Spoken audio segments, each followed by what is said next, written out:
Okay, आज हम आपको इलेक्ट्रिसिटी क्लास 10th का जो टॉपिक है उसके बारे में एक्सप्लेन करने जा रहे हैं। तो आप इस वीडियो से इलेक्ट्रिसिटी के बारे में समझ सकते हो। सबसे पहला आपका यही पॉइंट आता है कि इलेक्ट्रिसिटी होता है क्या है। पॉइंट तो यही आता है कि इलेक्ट्रिसिटी होता है क्या है। तो इलेक्ट्रिसिटी के बारे में हम ये बोल सकते हैं कि electricity is the form of energy. क्या है बेटा? Form of energy. एंड ये एनर्जी है जिसको हम यूटिलाइज कर रहे हैं अलग अलग पार्ट में। देखो, जिसको हम यूटिलाइज कर रहे हैं किसको? इलेक्ट्रिसिटी। तो इलेक्ट्रिसिटी को we can say that electricity is a form of energy and we can utilise these energy. यानी we can utilise this energy in the various form. जैसे यहाँ पर यही एनर्जी को हमने as a light energy use कर लिया। किस एनर्जी में यूज कर लिया? लाइट एनर्जी में। यहाँ पर एज अ उसी को मैंने हीट एनर्जी में यूज कर लिया। और यहाँ पर वही चीज़ को मैंने मैकेनिकल एनर्जी में यूज कर लिया। किस में यूज कर लिया? मैकेनिकल एनर्जी में यूज कर लिया।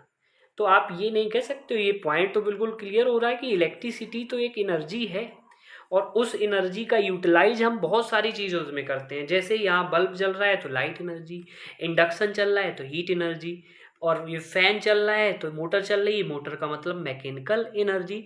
तो we can say that electricity is a form of energy and we can use this energy in the various form like light energy, heat energy, mechanical energy and etc. तो इससे ये आपको clear हो गया कि इलेक्ट्रिसिटी है क्या। और अगर इलेक्ट्रिसिटी के बारे में और एक आपको पॉइंट बताएं तो we can also say that it is the branch of physics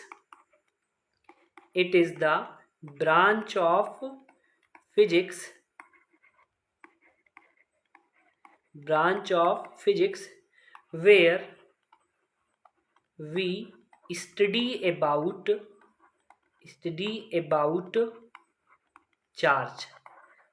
about charge in motion। ये पॉइंट क्लियर हुआ? Study about charge in motion. तो ये भी कह सकते हैं। यानी आप इलेक्ट्रिसिटी को इस तरीके से और ये पॉइंट बोल सकते हो कि इलेक्ट्रिसिटी एक ब्रांच है फिजिक्स की जहाँ पर हम चार्ज के बारे में पढ़ते हैं और वो चार्ज किस में होना चाहिए? मोशन में होना चाहिए। और इलेक्ट्रिसिटी को हम ये भी कह सकते हैं कि इलेक्ट्रिसिटी एक एनर्जी का फॉर्म है और उस एनर्जी को हम बहुत सारी चीज़ों में यूज करते हैं, जैसे लाइट एनर्जी, जैसे हीट एनर्जी, जैसे मैकेनिकल एनर्जी के टर्म में हम लाइट इसको यूज करते हैं। किसको? इलेक्ट्रिसिटी। तो इलेक्ट्रिसिटी कि विदाउट अपना लाइफ अगर आप इमेजिन करो तो सोच सकते हो कि क्या पॉसिबिलिटी आज आप पढ़ रहे हो, तो वो भी आप इलेक्ट्रिसिटी की हेल्प से ही पढ़ रहे हो। ठीक है?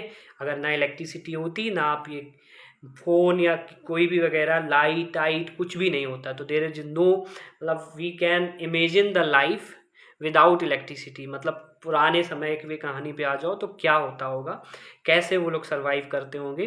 तो ये इलेक्ट्रिसिटी का रोल है कि इलेक्ट्रिसिटी एक एनर्जी है, उस एनर्जी को हम अलग अलग तरीके से यूज कर सकते हैं। ठीक है, नेक्स्ट आगे बढ़ते हैं इसी में हम थोड़ा सा।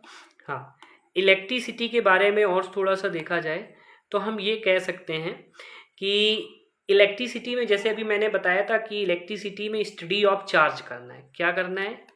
Study of charge. ठीक है, तो अब पॉइंट आया कि ये चार्ज क्या होता है। अगर इसके बारे में पॉइंट आए कि ये व्हाट इज चार्ज, क्योंकि इलेक्ट्रिसिटी के बारे में मैंने कह दिया कि स्टडी ऑफ चार्ज, और किस में करना है? In motion. तो study of charge in motion करना है। तो study of charge in motion, तो सबसे पहला क्वेश्चन आया अपना कि व्हाट इज चार्ज। तो चार्ज के बारे में अगर आपसे देखा जाए तो चार्ज क्या है, जैसे मान लो एटम है, ठीक है, और एटम की फंडामेंटल प्रॉपर्टी है। तो एटम की जो फंडामेंटल प्रॉपर्टी होगी उस फंडामेंटल प्रॉपर्टी को हम क्या कहते हैं? चार्ज कहते हैं। क्या कहते हैं? चार्ज कहते हैं। व्हाट कैन वी से the charge is the fundamental property of matter. Atom.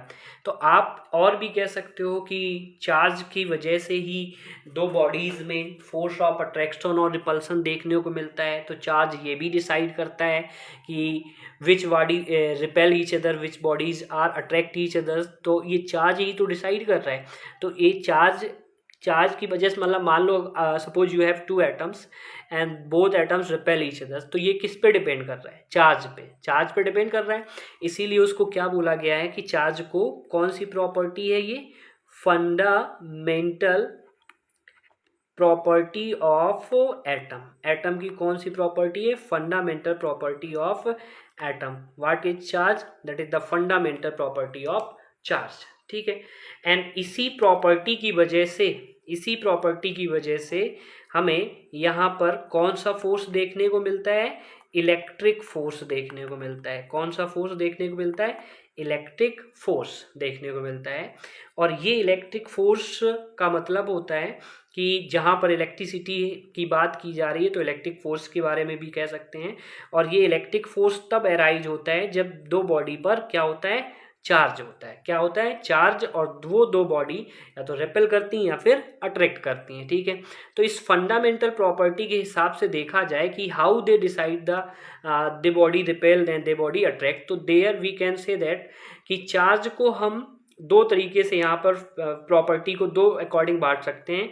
One is electron and one is proton. Electron is negative and proton is positive. Electron is negative, proton is positive. SI unit of the electric charge is coulomb, that is represented by C. Charge on one electron, that is negative value of 1.6 into 10 to the power minus 19. How can you calculate the charge? Q is equal to Ne, where what is N? N is the number of electron. N is the number of electron or proton. ठीक है। N is the number of electron and protons. ठीक है। तो इससे कह सकते हैं हम पॉइंट में कि अभी आपको ये क्लियर हुआ कि व्हाट इज चार्ज। ठीक है। थोड़ा सा और चार्ज के बारे में जानते हैं।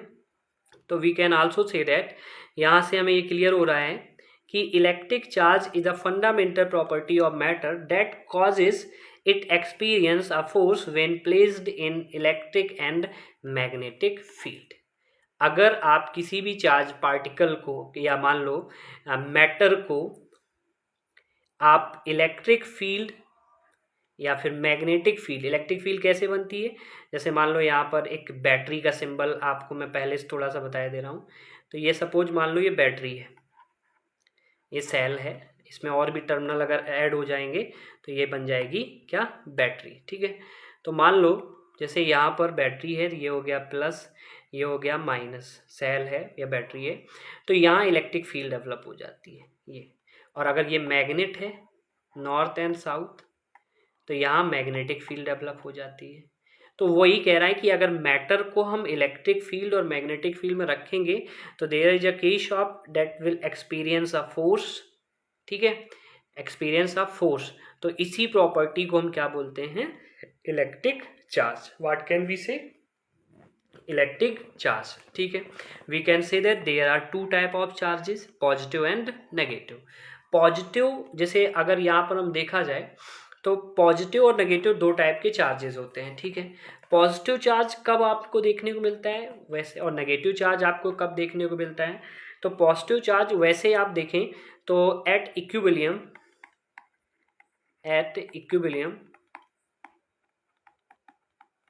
बॉडी कैसी होती है? न्यूट्रल।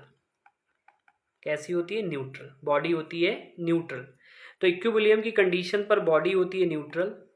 अगर उस कह दें कि बॉडी न्यूट्रल्स है, तो बॉडी न्यूट्रल्स तो है, लेकिन अगर आप बॉडी को रब कर दो, क्या कर दो? रब।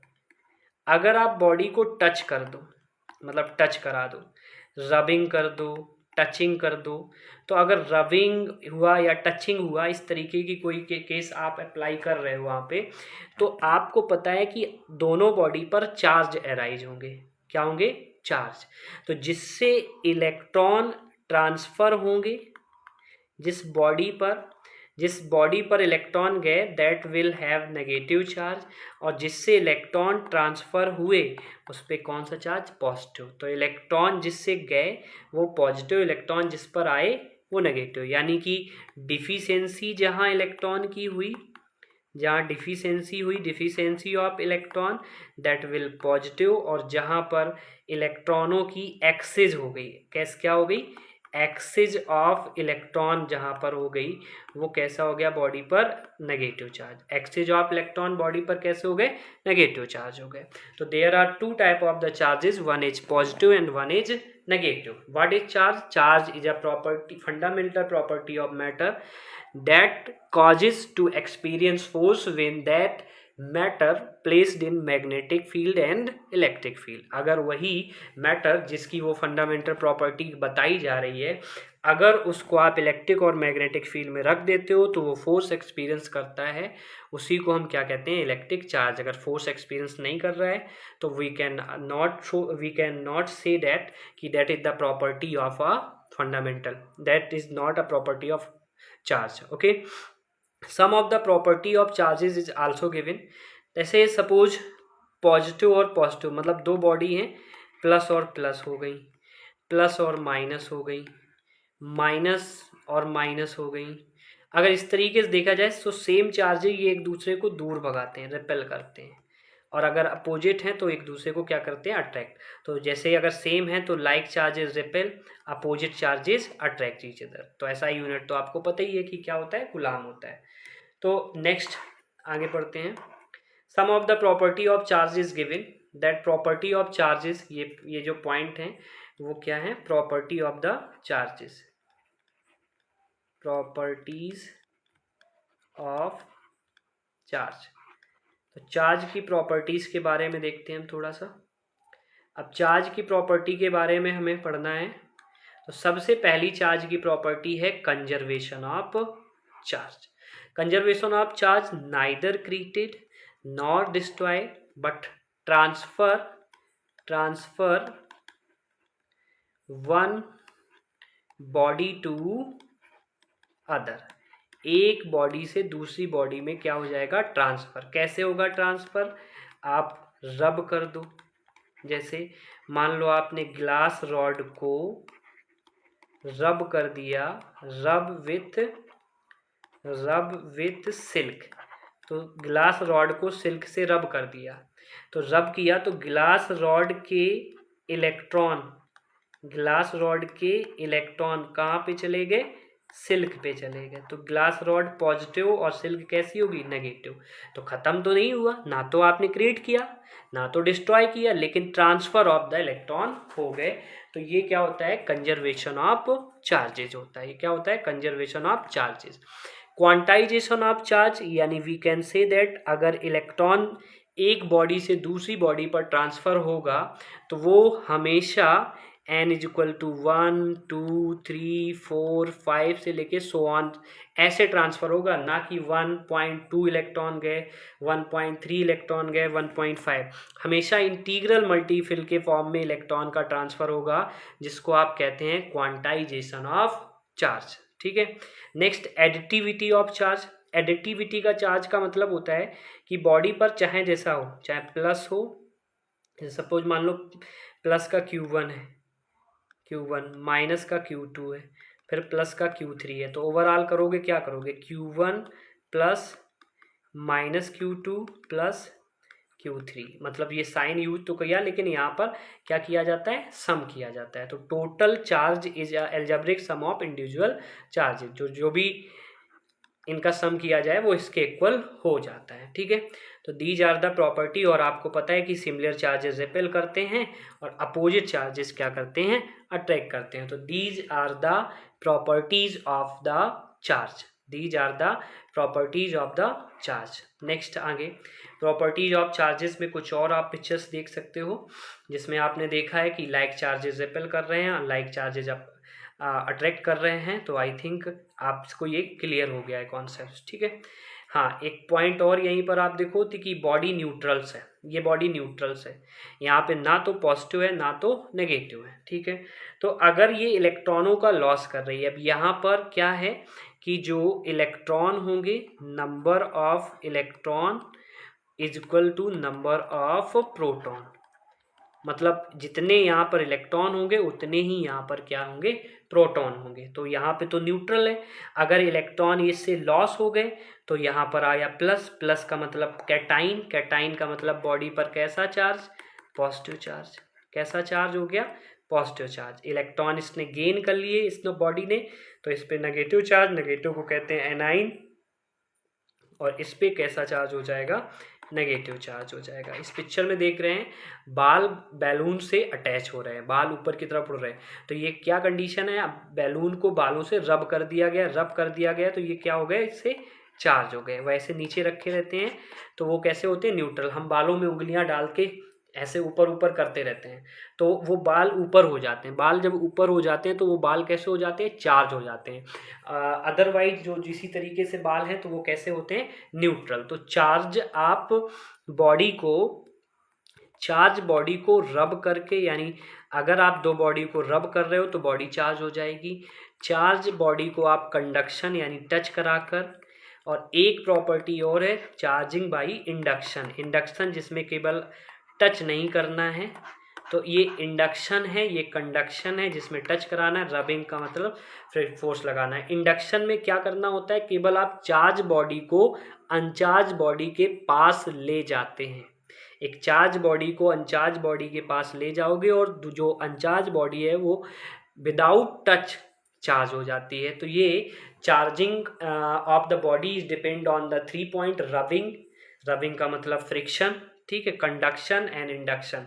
तो रबिंग 3 मेथड हैं, एक हो गया कौन सा, फ्रिक्शन, एक हो गया कंडक्शन, और एक हो गया इंडक्शंस। क्लियर। नेक्स्ट आता है कि अभी मैंने जैसे चार्ज के बारे में पूरा पॉइंट हुआ, तो इलेक्ट्रिक करंट, तो इलेक्ट्रिक करंट के बारे में अगर यहाँ से देखा जाए तो हमें उसका यूनिट, फार्मूला, टाइप्स, प्रॉपर्टी, सारी चीज़ें जाननी है, ठीक है। तो इलेक्ट्रिक करंट के बारे में सिंपल सा देखा जाए तो the rate of flow of charge, the rate of flow of charge ये बोल सकते हैं, या हम ये भी कह सकते हैं कि flow of electron will constitute, flow of electron will constitute electric current in the circuit, ठीक है। मतलब अगर इलेक्ट्रॉनों का फ्लो हो तो भी वो करंट बना सकता है, या rate of flow of charge हो, दोनों डेफिनेशन इलेक्ट्रिक करंट की हैं, तो ये ज़्यादा कॉमन हो जाती है। इसमें हम क्या कह रहे हैं, the rate of flow of charge, ठीक है। रेट का मतलब होता है टाइम, और किसका फ्लो, चार्ज का। तो I इज इक्वल टू क्या हो जाएगा, Q upon T, that is the formula, that is the formula of a electric current, that is the formula of electric current, I is equal to Q upon T। अब मान लो जैसे suppose ये electric current यहाँ देख रहे हैं, तो electric current यहाँ देख रहे हो, तो यहाँ पर क्या हो रहा है, चार्ज का फ्लो हो रहा है, किसका, इलेक्ट्रॉन का, इलेक्ट्रॉन का फ्लो, जस्ट लाइक दिस, ये इलेक्ट्रॉन का फ्लो हो रहा है यहाँ पर। तो इसी तो मैं कह रहा हूँ कि the rate of flow of electron का एक चार्ज है, चार्ज का फ्लो इसमें हो रहा है। अब इसमें चार्ज का फ्लो हो रहा है तो उसी को मैंने क्या बोला है, इलेक्ट्रिक करंट। क्या बोला है, इलेक्ट्रिक करंट बोला है। अगर इसका SI यूनिट देखा जाए तो SI यूनिट इसका क्या होता है, एम्पियर। SI यूनिट इसका क्या होता है, एम्पियर, जिसको A से रिप्रेजेंट किया जाता है। और अगर और इसका यूनिट देखा जाए तो इसका यूनिट कुलाम, क्योंकि चार्ज का कुलाम होता है, टाइम का सेकेंड होता है। तो 1 ampere is equal to 1 coulomb upon 1 second. तो अगर आपसे 1 एम्पियर पूछा जाए तो you can write 1 coulomb upon 1 second, 1 ampere is equal to 1 coulomb upon second, ठीक है। तो what is electric current, the rate of flow of charge, या flow of electron will constitute electric current. Flow of electron क्या constitute करेंगे, electric current को constitute करेंगे, ठीक है। आगे okay, next electric current, electric current we can say that electric current is scalar quantity, क्योंकि यहाँ पर डायरेक्शन और मैग्नीट्यूड तो होते हैं, लेकिन स्केलर इसलिए है क्योंकि ये vector law of addition, vector law of addition obey नहीं करता है, vector law of addition obey नहीं करता है, इसीलिए कैसी क्वांटिटी है, स्केलर क्वांटिटी है। अब some of the instrument that will detect that will measure the current, तो जैसे सपोज गैल्वोमीटर, गैल्वोमीटर एक इंस्ट्रूमेंट है, गैल्वोमीटर क्या है, एक इंस्ट्रूमेंट है, और ये इंस्ट्रूमेंट का काम क्या होता है, सर्किट में करंट को डिटेक्ट करना, पता लगाना, सर्किट में करंट को डिटेक्ट लगाना। और डिटेक्ट ये कैसे करता है, ये जैसे अभी है सुई, तो यहाँ पर नो डिफ्लेक्शंस, यानी ये करंट को नहीं बता रहा। अगर ये नीडल इस तरीके से हो जाए या इस तरीके से हो जाए तो ये डिफ्लेक्शन शो करेगी, और डिफ्लेक्शन शो करना ही यहाँ पर बताता है कि किसका फ्लो होगा, करंट का फ्लो होगा। ये है एमीटर, ये जैसे गैल्वनोमीटर है, इसको हमने क्या बोला, गैल्वनोमीटर, ठीक है, गैल्वनोमीटर। ये क्या है, एमीटर, ये क्या है, एमीटर, ये ammeter read the current, read the current या फिर मीजर द करंट, ठीक है, ये एमीटर है। और ये एमीटर अगर देखा जाए तो वी कैन से दैट ये एमीटर सर्किट में कनेक्ट होता है सीरीज में, किसमें कनेक्ट होता है, सीरीज में, तो ये मेजर करता है करंट को। इसके बाद ये होता है माइक्रो एम्फियर, माइक्रो एम्फियर, जैसे यहाँ पर अभी एमीटर है तो micro ampere, 1 micro ampere is equal to -6 ampere. तो ये स्मॉल इंस्ट्रूमेंट है, मतलब for small current, for measuring small current. ऐसे ही मिली एम्फियर होगा तो 1 milli ampere is equal to 10⁻⁻3, तो माइक्रो 10⁻⁻6। और ये आपको इंस्ट्रूमेंट के बारे में मैंने बताया कि किस इंस्ट्रूमेंट का क्या काम होता है। तो आई थिंक आपको इलेक्ट्रिक करंट तक का सेशन पसंद आया। अगर आपको ये अच्छा लगा हो तो आप इसको लाइक और शेयर कर सकते हैं, और अगर आपको इसका सेकेंड पार्ट भी चाहिए तो आप हमें कमेंट सेक्शन में बता सकते हैं।